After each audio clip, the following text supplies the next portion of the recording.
Okay, so we are going to start our last lesson for this unit, which is application of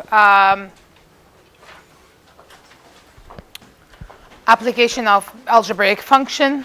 Okay, we're gonna mostly talk about exponential algebraic functions and how to solve them. But before we do that, we're just gonna look at the different formats that we can write an exponential function with, which we covered them in grade 11, but then this is an overview of this, right? And we're going to talk about when to use each one, and then we will do the lesson. So we have basically, technically, there's 4 that we're going to focus on, okay? We're going to focus on the one with that looks like this. I just want to use the same letters that they've used in your formula sheet. No.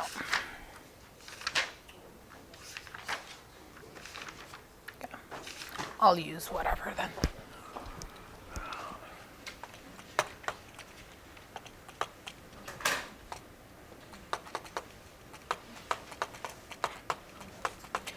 Okay, so these are 2 formulas that we are going to use, okay? We call these formulas exponential growth and exponential decay, okay? So if I'm looking at exponential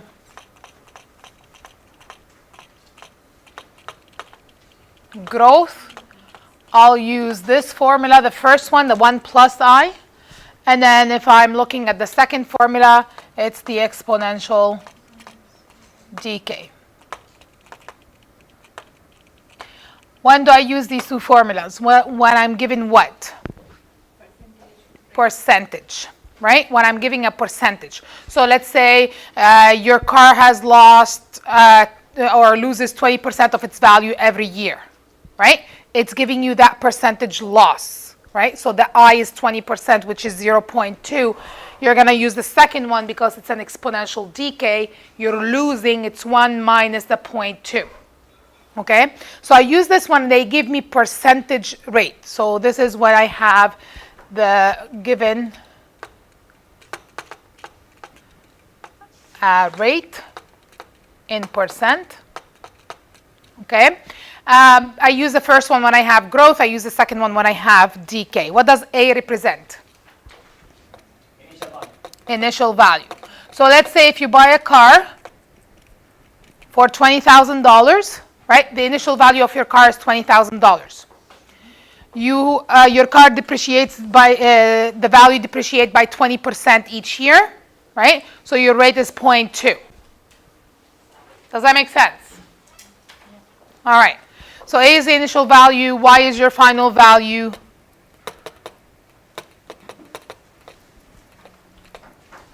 And I is your rate in decimal, right? Not in percent. So for example, if I have 20%, I write it as 0.2.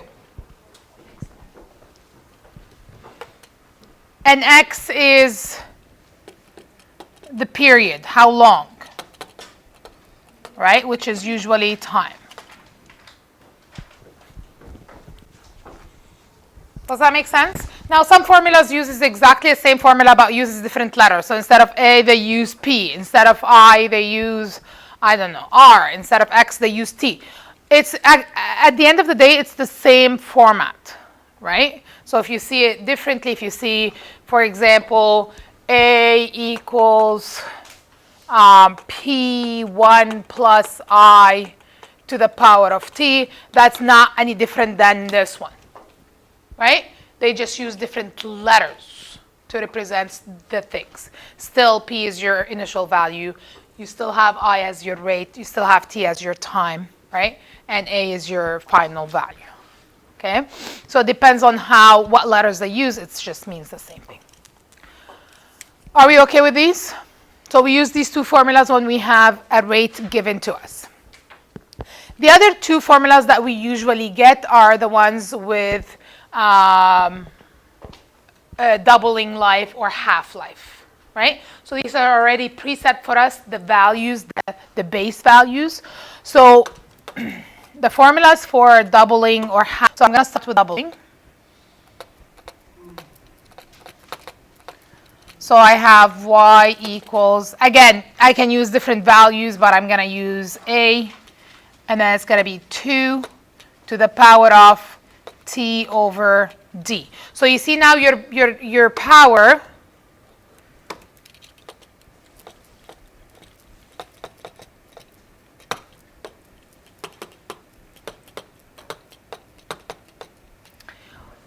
so doubling, that's why I have the base 2. Right? It means it doubles. So whenever it's doubling, it's going to be, yes. I'll explain t over d, but the important part is that it's 2. A is your initial amount, again, so what you're starting with. Y is your final value or final amount. Doesn't matter, same thing.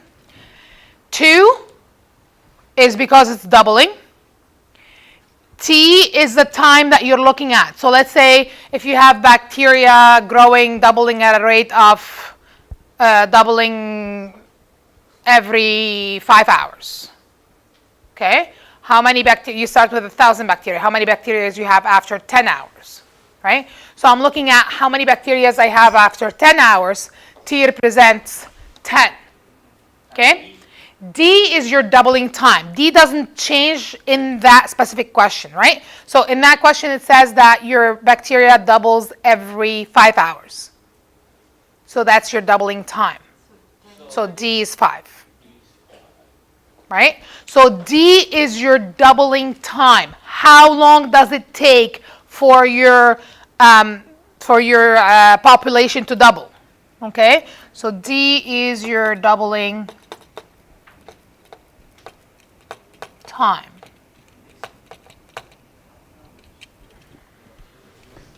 Okay? And then T is time that basically if they ask you what is your population after 10 hours, right? So that's your T. We'll look at examples like this.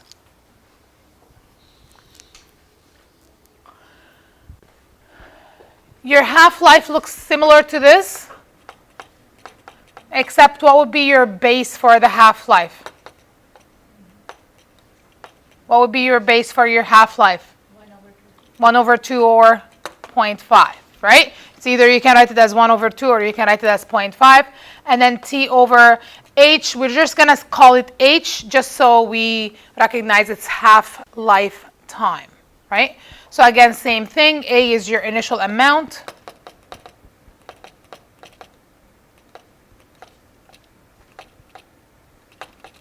Y is your final amount or value. H in this case is your half-life time. So let's say it takes 2 days for the amount of bacteria to halve. Okay, so that means H is 2. And then T is your time that you're looking at.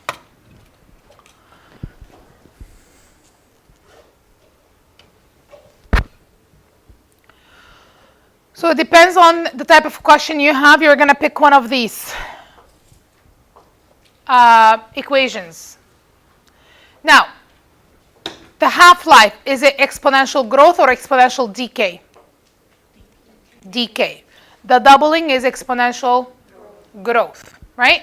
Why is that? Because your base is greater than 1 for the 2, and then for the half, your base is less than 1, is between 0 and 1. So half-life is Half-life is a decay.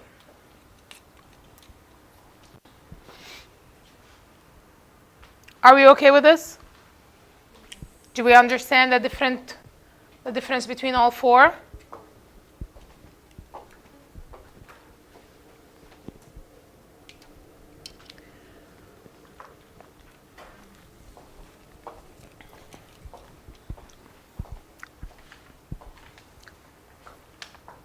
Can I go to the next page?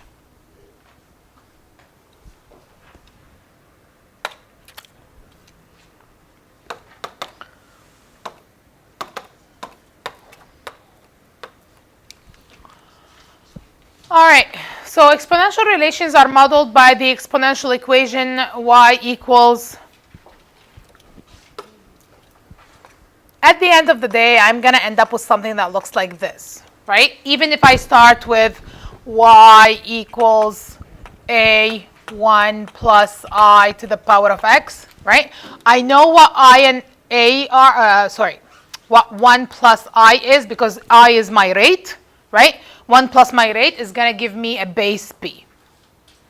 Okay, so let's say if it's 0.2%, then I will have a 1 plus 0.2 to the power of x, so y equals 1.2 to the power of x. So you see that I'm going to end up with the equation that looks like this, where a is my initial, b is my base, x is my exponent, right?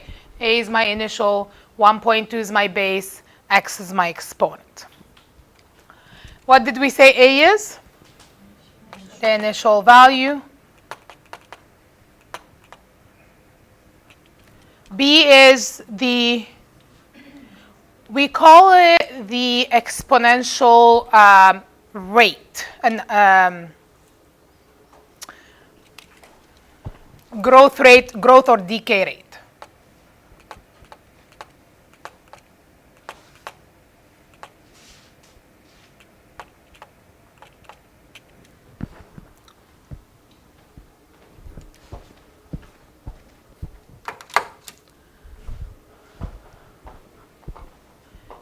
If b is greater than 1, then it models growth or decay? Growth. If b is between, technically it should say between 0 and 1. If b is between 0 and 1, it will model decay.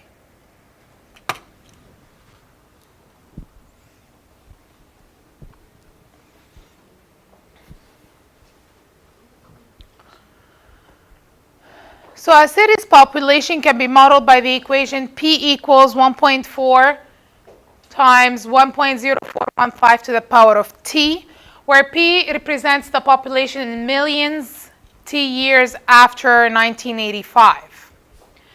In which year did the population first exceed 3 million?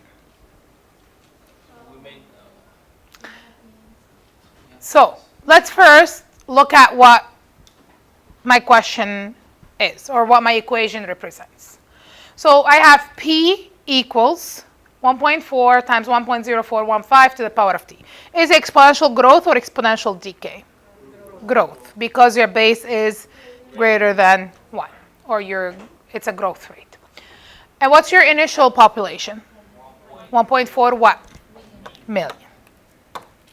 So my beginning population is 1.4 million. And the question is asking me for what? To find the exponent. To find the time it's going to take, right? In which year? So the time did the population first exceed 3 million. So I know my answer, my final population, right? I'm looking at a final population of 3 million.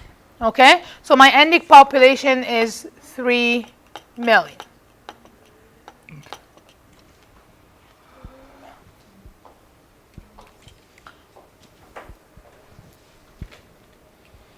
What's my population rate is?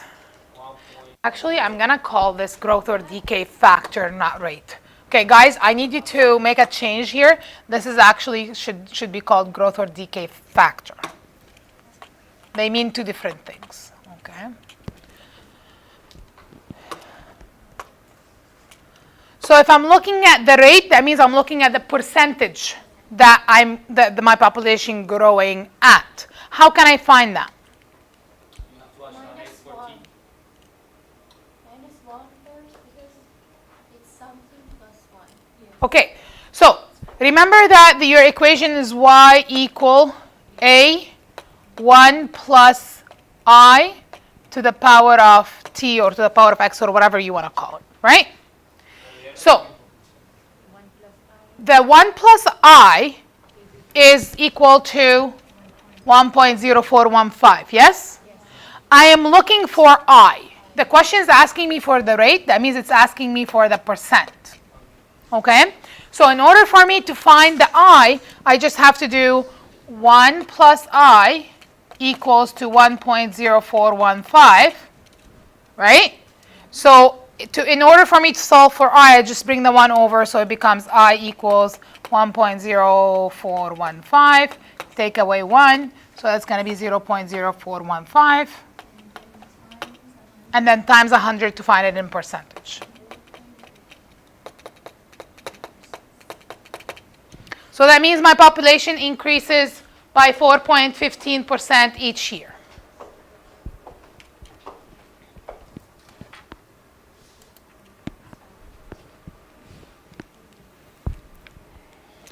So the question is asking me to solve for t when my final population is 3 million. Okay? So I know that p is 3.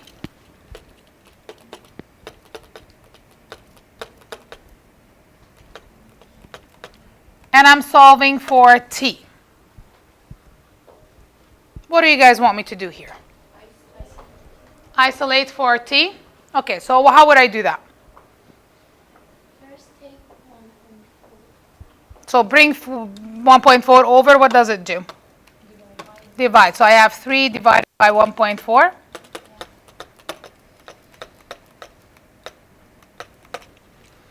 Okay, what do you get when you do that?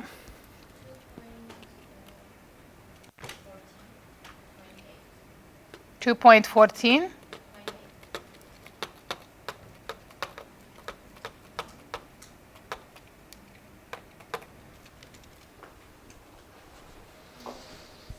Now, how do I solve for t? I don't know how to round That would be 2.9. 9.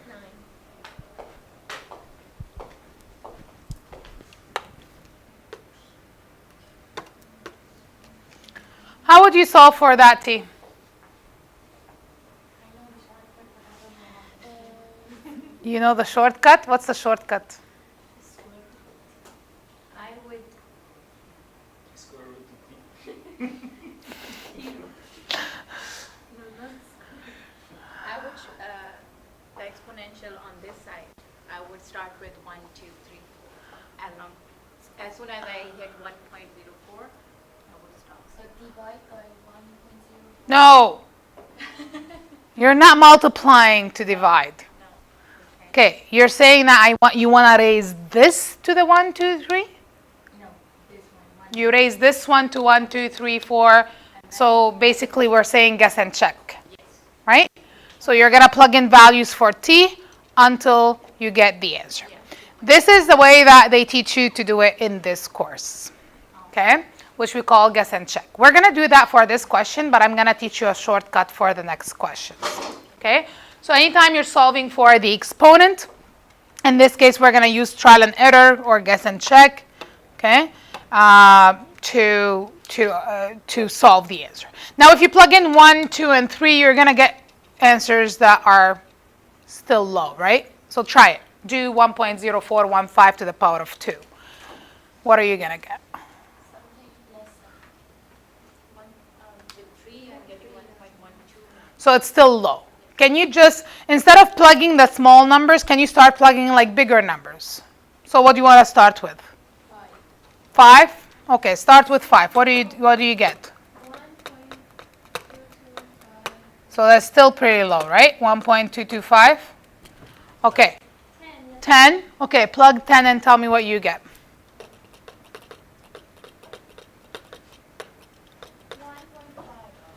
1.5. 1.5. Are you serious? So it's going to be 30 30. Okay, I can't hear you. You're all talking at the same time. What do you want to plug? 25? Plug 25. Tell me what you get. Unbelievable. 30. 29 is big. What did you get for 25? 2.76. So that's a bit too big, right? So it's somewhere between the 10 and the 25. Give me a number. 22. 22, 15, 20. Okay, plug 20 for me. Plug 20 for me. 2 point what? Okay, we're getting close, so it's somewhere between the 10 and 20, but closer to the 20. 91 is big. 19, It's 2.1614.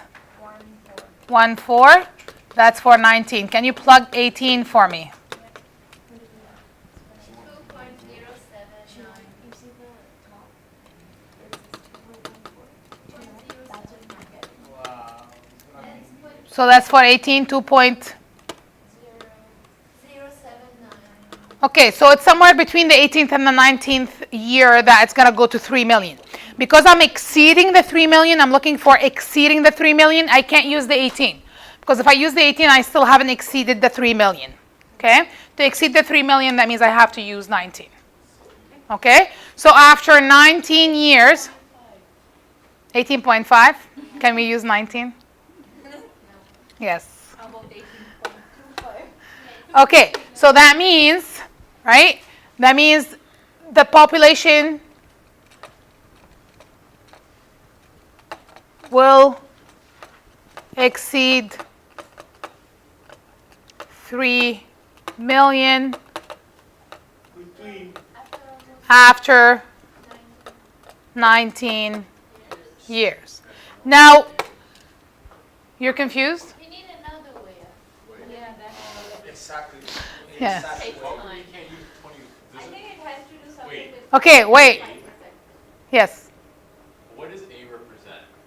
that's your initial value. No? Wait, the numbers on the other side, like on the left side, on the guess and check section. This What one? do they represent? These On the ones? other side, the left This side. one? What do The they answers. When I put 1.0415 to the power of So 5, They represent the population? no, that represents the ratio between the population. So because what I did here is I did 3 million over 1.4 million. So that's the ratio of the increase. Oh. Okay. Okay. So after almost 19 years, but then the question is asking me in which year did I answer the question? No. So what do I have to do to answer the question? 1985 Plus. plus 19. That's right. And because I want to know in which year. Like, okay, in 19 years, but in 19 years starting from where, right? So in this case, I know that my starting year is 1985, right? I'm going to add 19 to 1985. So what would be the answer? 2004. No, 1904.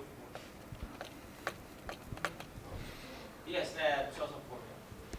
So the population will exceed 3 million in 2004.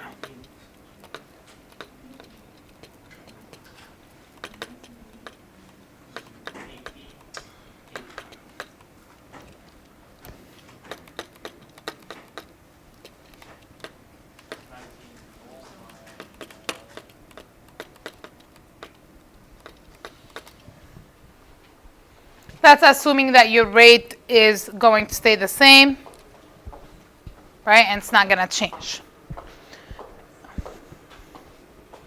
Okay? So this is using guess and check to find our answer. As of now, yes, it is.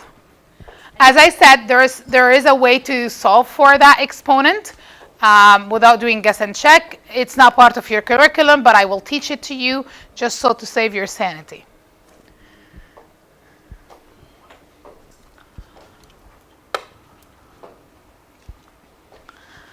All right, so we did talk about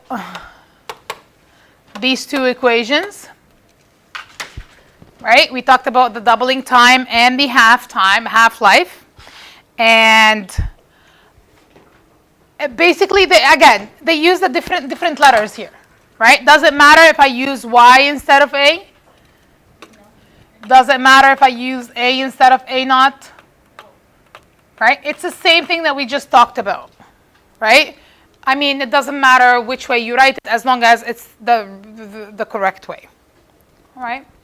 So initial amount is A naught, so we represented it with A. Again, if you see this one or this one, you guys need to understand that it's the same thing. All right, your final amount, in this case, it's big A, capital A. T is the time measured or calculated, and D is your doubling time. So how long does it take for the population or for the thing to double? Similarly, with the half-life, we looked at it as y equals a 0.5 t over h. Again, it doesn't matter if I call it big A and A naught. A naught means initial, and half, h is your half-life time.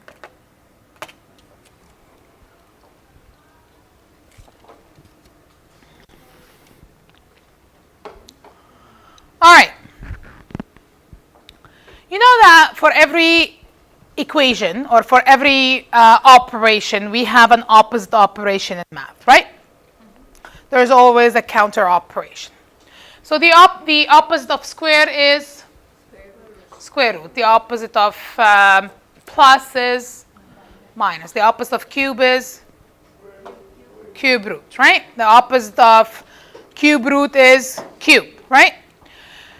Now, the opposite of exponential, so if I want to get rid of an exponential, or if I want to solve for an exponential, the opposite of it is logarithm.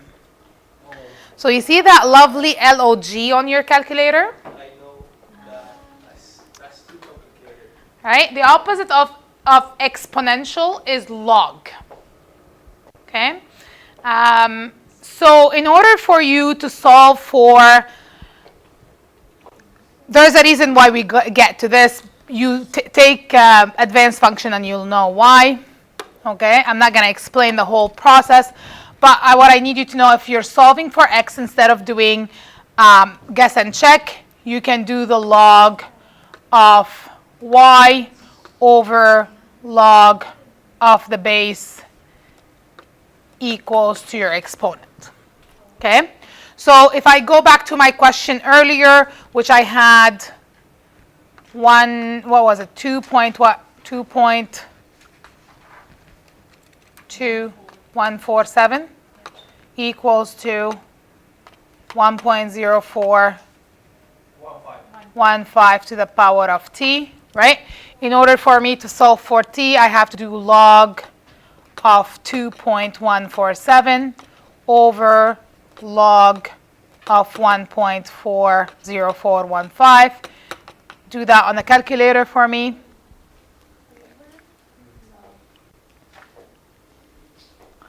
And you should be getting 18.7.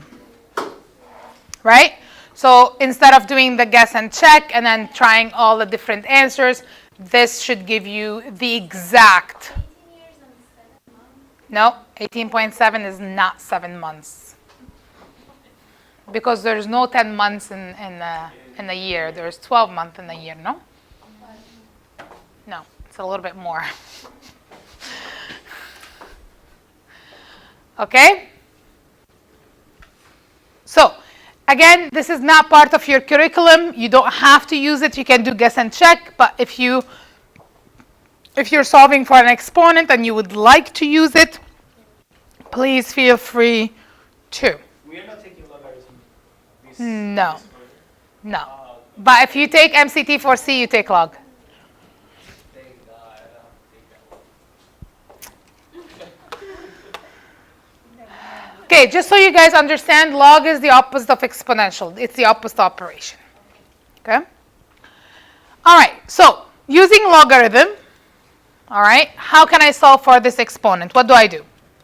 5 divided by log 1.06. Log 5 divided by 1.06. 1.06. And answer is 27.62. 3 or 2? 2. Because 6208. So after the 2, there is a 0. You keep it as 2.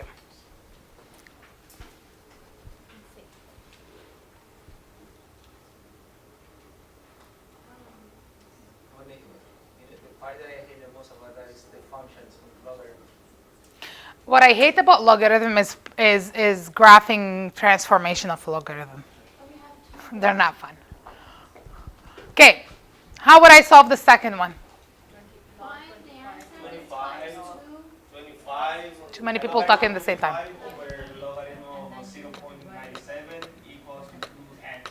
Equals to 2x.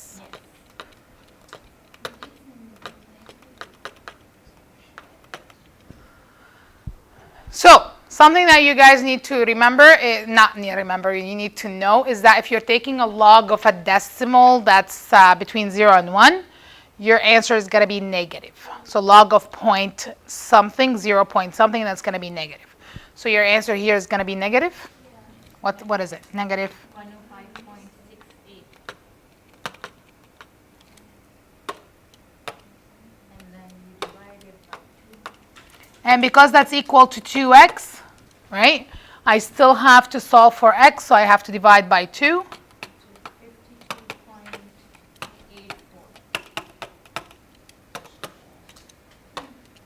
Negative.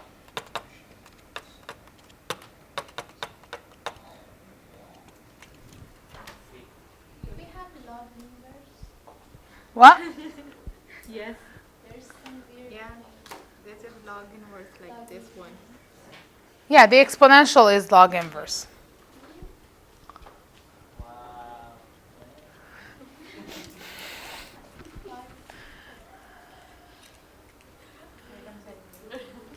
Log is a whole unit by itself. Like, you're just learning how to solve. You're not even learning what log is and how log perform and what's the log and nothing, right?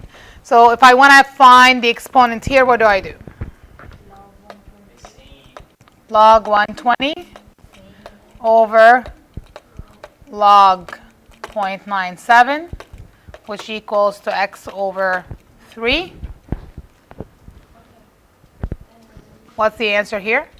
Negative 157.2. No, yeah. 0.2 Times 3. times 3. That's correct because you're moving the 3 over. So what's the answer? 471.5.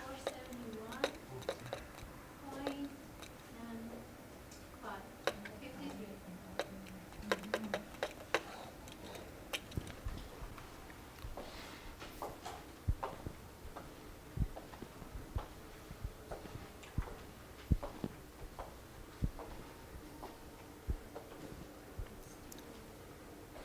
You can do guess and check if you want, but if you don't want to, you can use this, okay?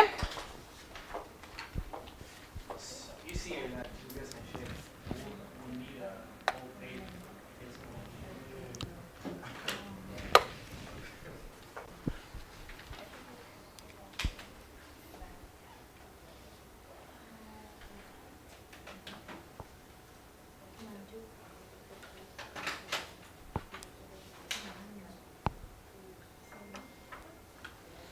Are we done?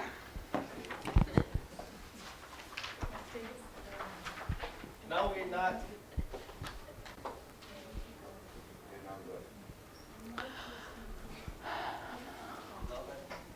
Then we can finish the logarithm with cosine and tangent and cotangent.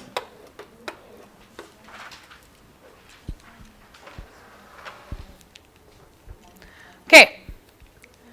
Caffeine has a half-life of approximately 5 hours.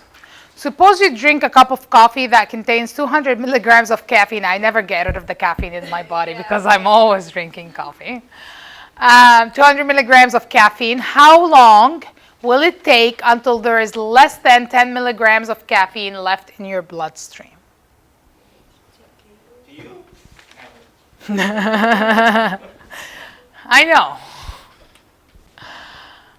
How about in real life, not in my life?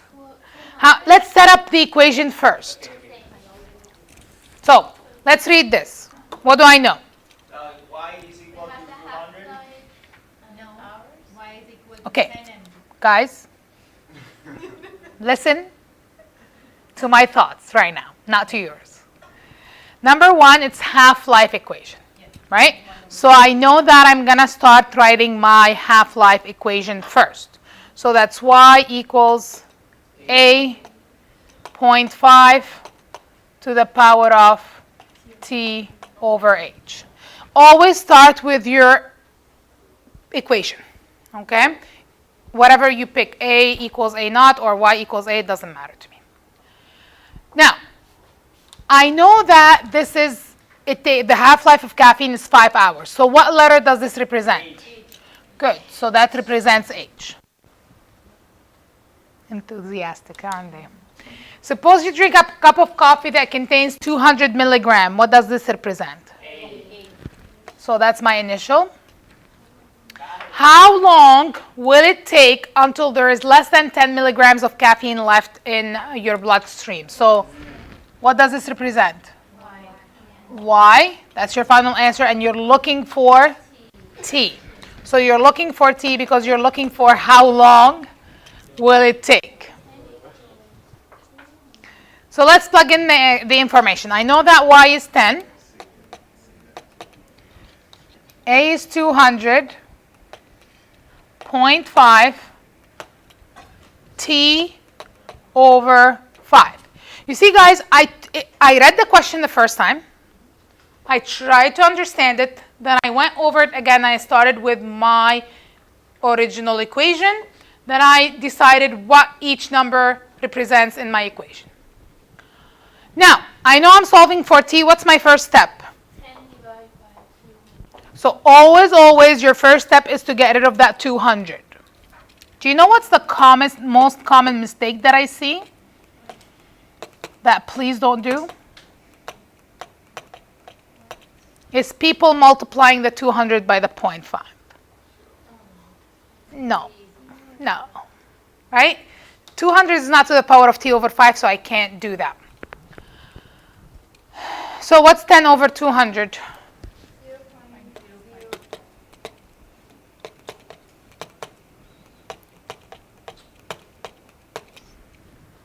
Okay? Again, I'm solving for an exponent, so what can I use? Log. So log of what over what?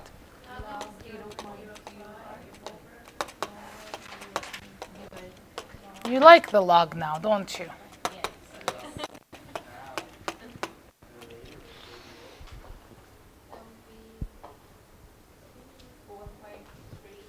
we do log of 0.05 times 5? To find the answer first, then multiply by 5.